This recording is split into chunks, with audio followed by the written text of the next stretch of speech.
Bonjour à toutes, bonjour à tous, bienvenue dans cette vidéo. Une vidéo aujourd'hui, on va parler des tablettes graphiques. Alors vous dites tablette graphique, ça s'adresse probablement à des graphistes et donc vous avez certainement raison parce que si vous êtes graphiste, effectivement vous aurez besoin d'une tablette graphique, mais nous les photographes, je vais vous montrer que ça peut être aussi intéressant d'avoir une tablette graphique. Alors lorsqu'on parle du développement des photos, lorsqu'on est dans notre logiciel de traitement, bien souvent le traitement de la photo, les premiers pas que l'on fait, c'est bouger les curseurs à droite, à gauche. Et donc du coup la souris est probablement l'outil qui est le plus facile, le plus simple à utiliser pour faire ce genre de développement de photos.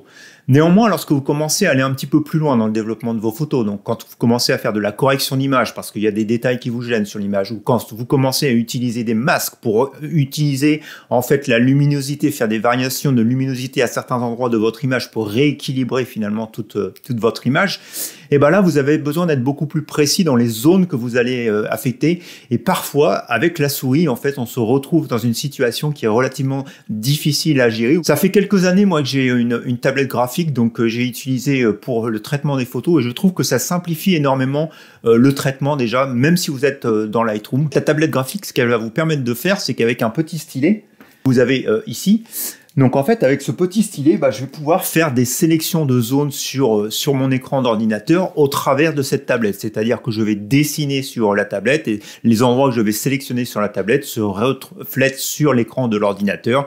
Et donc vous pouvez être beaucoup plus précis dans la sélection d'un objet par exemple, ou aussi dans la sélection des défauts que vous voulez supprimer dans votre image. Donc ça c'est vraiment la première des utilisations pour une tablette. La seconde utilisation de la tablette, c'est quand on va aller un petit peu plus loin dans son développement, et notamment si vous voulez faire du dodge and burning, donc d'éclaircir ou d'assombrir certaines zones de l'image dans Photoshop.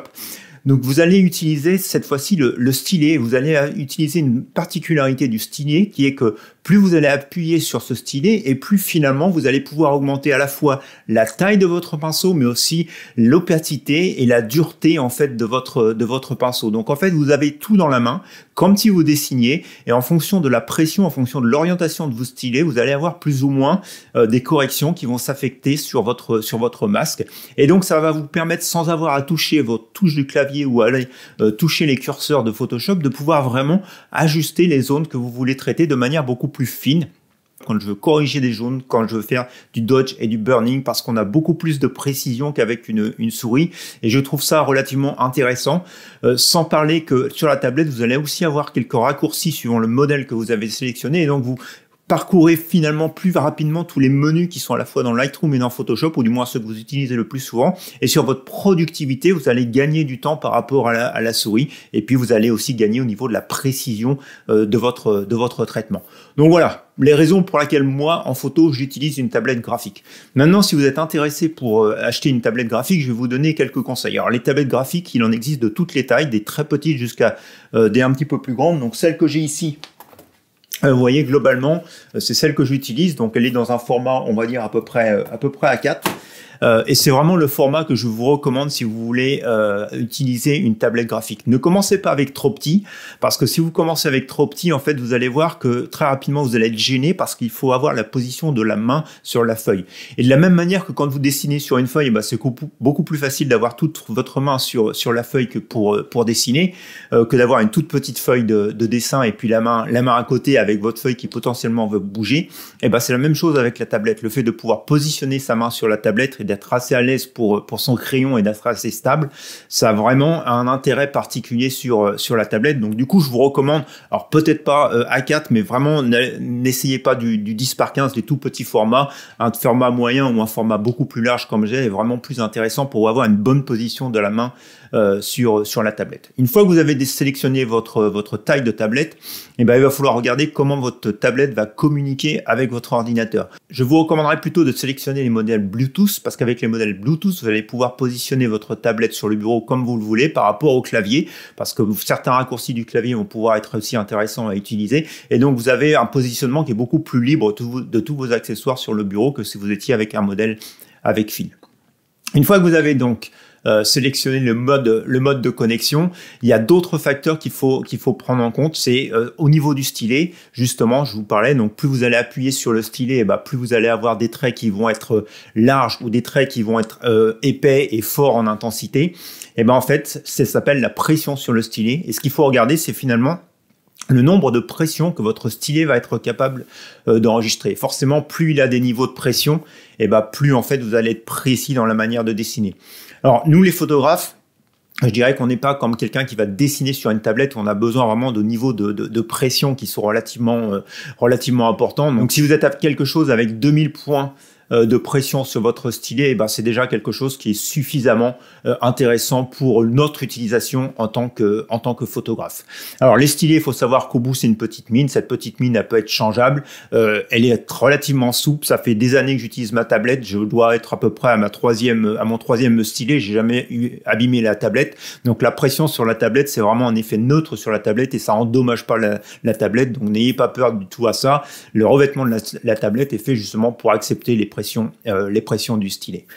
Une fois que vous avez fait tout ça, et ben vous avez, je dirais, une tablette qui est déjà utilisable pour faire de la photographie. Alors après, si vous voulez aller plus loin, si vous voulez vraiment traiter de manière beaucoup plus fine vos photos, il faut savoir qu'il existe des tablettes où vous allez pouvoir répéter votre écran sur la tablette et au lieu de dessiner, je dirais, un peu dans le vide quelque part, puisque vous dessinez sur une tablette noire pour voir les effets qui se font à l'écran, et ben vous allez cette fois-ci dessiner directement sur votre écran, vous allez avoir votre photo sur l'écran et vous allez être beaucoup plus précis finalement sur la façon dont vous allez faire votre traitement sur l'écran en fait, puisque vous allez avoir la photo sur l'écran de votre tablette. Maintenant, il faut savoir que cette tablette graphique, comme je vous l'expliquais, elle va être utilisable que sur votre ordinateur, c'est pas un appareil mobile. Donc il y a aussi une autre possibilité que moi j'ai, en fait c'est l'iPad avec son petit stylet.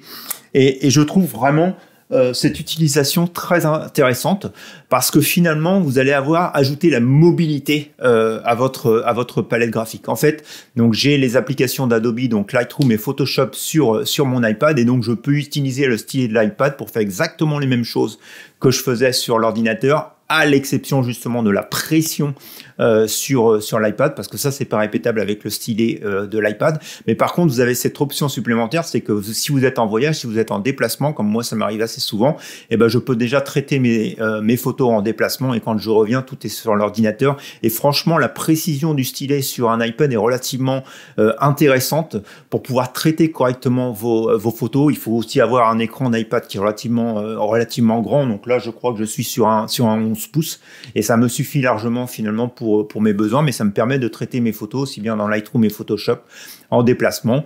Donc je dirais que c'est un investissement beaucoup plus cher qu'une tablette, mais qui a cet avantage de vous apporter la mobilité et puis de faire tout autant d'autres choses qu'une tablette ne ferait pas forcément.